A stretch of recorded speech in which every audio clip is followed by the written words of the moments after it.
காங்கிரஸும் நமக்கு வேணும் அப்படிங்கிற மைண்ட் செட்டு திமுகவுக்கு இருந்தது. காங்கிரஸும் திமுக விட்டுறக்கூடாது, விஜயை நம்பிலாம் போக முடியாது, அவங்க விஜயை காமிச்சு தான் அதிகாரத்தில் பங்கு இந்த மாதிரியான விளையாட்டுகள்லாம் செஞ்சு பார்த்தாங்க. பட் விஜயோட போகணுங்கிற முடிவு அவங்களுக்கு முழுசாக இல்லை. அது ஒரு மாதிரி திமுகவுக்கு த்ரெட்டன் பண்ண மாதிரி தான் வச்சுருந்த மாதிரி தான் வச்சுருந்தாங்க. இருந்தாலும் திமுகவோட போகணுன்னு முடிவு பண்ணாங்க. அப்புறம் கடைசியில் ரொம்ப பேசி அவங்க ஒரு 3 சீட்டு அதிகம். திமுகவினருக்கு கொஞ்சம் வருத்தம் தான், அது 3 சீட்டு கூட காங்கிரஸ் கொடுத்தது. செக் வைக்கணும் அப்படின்னா இடங்களை குறைத்து தானே இருக்கணும். அதிகப்படுத்தி கொடுக்குறாங்க அப்படின்னா காங்கிரஸோட அந்த கோரிக்கைக்கு வந்து திமுக காது கொடுத்துருக்காங்க அப்படின்னு தானே பார்க்கணும். உங்க அமைச்சர் இது அதிகாரத்தில் பங்கு இதெல்லாம் கேட்டாங்க. இருந்தாலும் இந்திய அளவில் காங்கிரஸ் நமக்கு இருக்கட்டும்னு அவங்க நினச்சிருக்கிறாங்க. இப்போ காங்கிரஸ் வந்து நாங்கள் போக தான் போகிறோங்கிற மாதிரியான ஒரு முடிவுலாம் வந்தால் திமுக அதுக்கு வந்து தயாராக தான் இருந்திருக்கும். ஒன்றும் பிரச்சனை கிடையாது. அவங்க அந்த நேரம் பார்த்து தான் அவங்களுக்கு ஓபிஎஸ் வராங்க, தேமுதிகலாம் வராங்க. அப்போ ஒரு மாதிரி பார்த்துக்கலாங்கிற முடிவு கொடுப்பாங்க. அவங்க போனாங்கன்னா 25-26 சீட்டு எக்ஸ்ட்ரா கிடைக்கும், உதயசூரியனில் நிற்கலாம், மற்ற கட்சியில் கொஞ்சம் கூட கொடுத்துருக்கலாம். காங்கிரஸும் அப்படியே தங்கி எக்ஸ்ட்ரா கட்சியிலும் வந்தோன்னே அவங்களுக்கு இதை எப்படியாவது பேலன்ஸ் பண்ணணுங்கிற அடிப்படையில் அவங்களுக்கு கூட்டணியில் இருக்கிற கட்சிகளுக்கு அதிகம் கொடுக்க முடியாத ஒரு நிலை வந்துருச்சு. இருந்தாலும் நீங்கள் கேட்குற மாதிரி காங்கிரஸுக்கு ஒரு 3 சீட்டு கூட கொடுத்தது கொஞ்சம் அதிகம் தான். அது திமுககாரங்க பலர் அதை நினைக்கிறாங்க.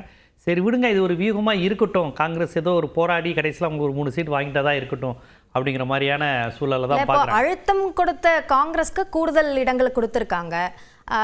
கூடுதல் இடங்கள் தான் வேணும், தனி சின்னத்தில் போட்டிடுறதுல உறுதிப்பாடை வெளிப்படுத்தின மதிமுக அவர்களுக்கும் இப்போ குறைவான இடங்கள் தான் ஒதுக்கீடு செய்யப்பட்டிருக்கு. அப்போ மற்ற கட்சிகளும் அழுத்தம் கொடுத்திருந்தா கூடுதல் இடங்கள் கிடைச்சிருக்குமோ அப்படின்ற எண்ணம் உருவாகாதா?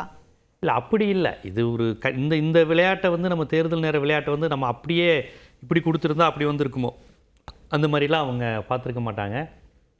காங்கிரஸுக்கு அதிகம்தான் சீட்டு, அதில் எந்தவித சந்தேகமும் கிடையாது. காங்கிரஸுக்கு வந்து கடந்த முறை 25 அதை அப்படியே மெயின்டைன் பண்ணியிருக்கலாங்கிற மாதிரி தான் இருந்தது. அவங்க போராடி நாங்கள் வந்து அதே 40 சீட்டு கேட்போம், 41 கேட்போம், நாங்கள் ஒரு காலத்தில் ஆட்சியில் இருந்த கட்சிங்கள்லாம் கேட்டு அவங்க கூட வாங்கியிருக்கிறாங்க. அது வாங்கினப்பே திமுகவினருக்கு அதிருப்தியாக இருந்தது. அது ஓகே, சரி கொடுத்துட்டாங்க அப்படின்னு தான் பார்ப்பாங்க. இந்த நிலையில் தேமுதிகவும் இப்போ வந்து சேர்ந்துருக்குது. ஓபிஎஸ் இருக்கிறாரு, அவர் திமுக தேமுதிக இப்போ வந்து சேர்ந்துருக்காங்க. மற்ற கட்சிகள், கூட்டணியில் இருக்கிற கட்சிகள் பல தேர்தல்களை ஒன்றா சந்திச்சவங்க. ஆனால் அவங்களுக்கான இடங்களை உறுதி பண்ணிட்டு இவர்கள் கேட்கக்கூடிய இடங்களை கூட ஒதுக்கலை அப்படின்றத எப்படி பார்க்கறது? அதை ஒரு விளையாட்டு அப்படின்னு மட்டும் பார்க்க முடியாதுல்ல.